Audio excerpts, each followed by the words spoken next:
Good morning, dear children. Today we will study what is minor and cofactor of an element of a determinant. Actually, this is already used when we find the determinant, but this topic is given now in NCERT.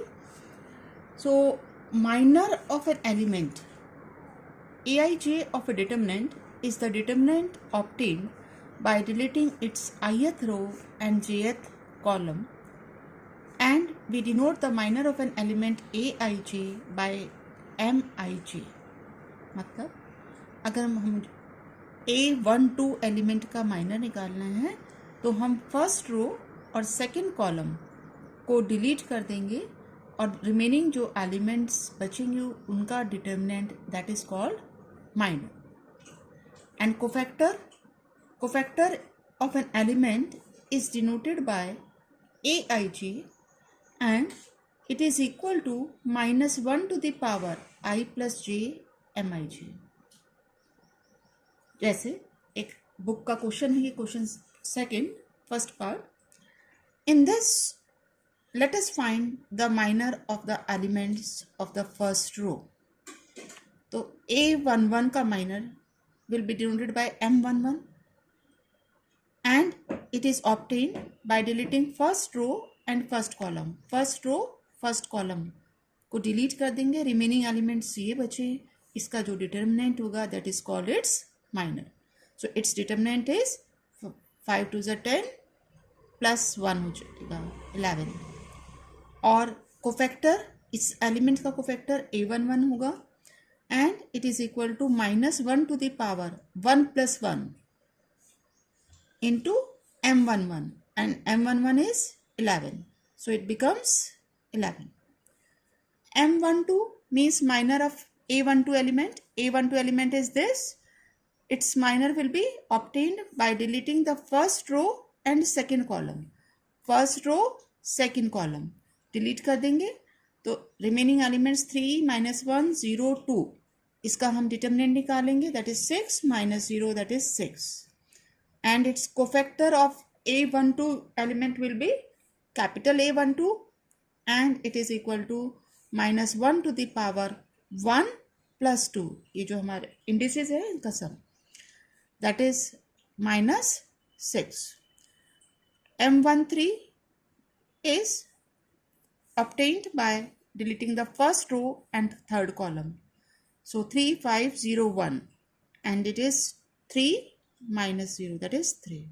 And A13 means its cofactor, it is equal to -1 to the power 1 plus 3 and multiplied by M13 that is 3. जो हमने determinant के समय पढ़ा था कि हम sign alternately positive negative positive then negative positive negative positive negative positive लेते हैं, वो साइन यहीं से आ रहा है जो हम ये कोफैक्टर के साथ हम साइन लगाते हैं. अब आपने डिटर्मिनेंट अगर निकालना है तो हम कोफैक्टर्स को किसी भी रो के एलिमेंट्स के कोफैक्टर्स को उन एलिमेंट से मल्टीप्लाई कर देंगे तो हमें डिटर्मिनेंट मिल जाता है. ये हमने सीखा है. तो 1 into its cofactor then 0 into its cofactor, वो तो 0 ही आएगा. Then 4 into its cofactor that is first element को A11 से मल्टीप्लाई किया, देन सेकेंड एलिमेंट का तो 0 हो जाएगा, थर्ड एलिमेंट 4 को A13 से करा है. अब हमने एक प्रॉपर्टी है यहाँ पर हमारे पास कि अगर हम किसी भी रो या किसी कॉलम के एलिमेंट्स को किसी दूसरे रो के एलिमेंट्स के कोफैक्टर से मल्टीप्लाई करेंगे then their sum will be 0. If the elements of a row और column are multiplied with cofactors of any other row और column then their sum is 0. इसको हम यहाँ चेक करते हैं. हमने ये फर्स्ट रो के एलिमेंट्स के कोफैक्टर्स निकाले हैं, इसको हम सेकेंड रो के एलिमेंट से मल्टीप्लाई करके देखते हैं.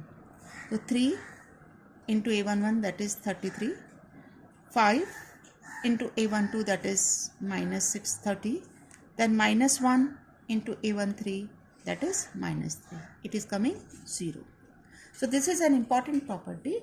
It can be asked in board examination in 1 marks questions. Now question number 2 is using cofactors of elements of second row evaluate this. मतलब आपने सेकंड रो से एक्सपेंशन करके डिटरमिनेंट निकालना है. इसी तरह से फोर्थ क्वेश्चन है हमारे पास. Fifth I have already discuss कि if this determinant is this and aij is the cofactor of small aij, then value of determinant is given by. तो वैल्यू ऑफ डिटरमिनेंट कब मिलेगी? जब हम किसी भी रो के एलिमेंट को उसके कोफैक्टर से मल्टीप्लाई करेंगे. तो यहाँ पर नहीं हो रहा है, ये तो जीरो हो जाएगा क्योंकि हमने फर्स्ट रो के एलिमेंट्स को थर्ड रो के कोफैक्टर से मल्टीप्लाई किया, तो जीरो हो जाएगा. This will be also not be there because यहाँ पर हमने रो के एलिमेंट्स को फर्स्ट रो के एलिमेंट्स को दूसरे रो के एलिमेंट्स के कोफैक्टर से मल्टीप्लाई कर रहा है. This is also same, it will also be zero. This is true क्योंकि हर एलिमेंट अपने ही कोफैक्टर से मल्टीप्लाई हो रहा है. So the value of determinant is given by this. Thank you.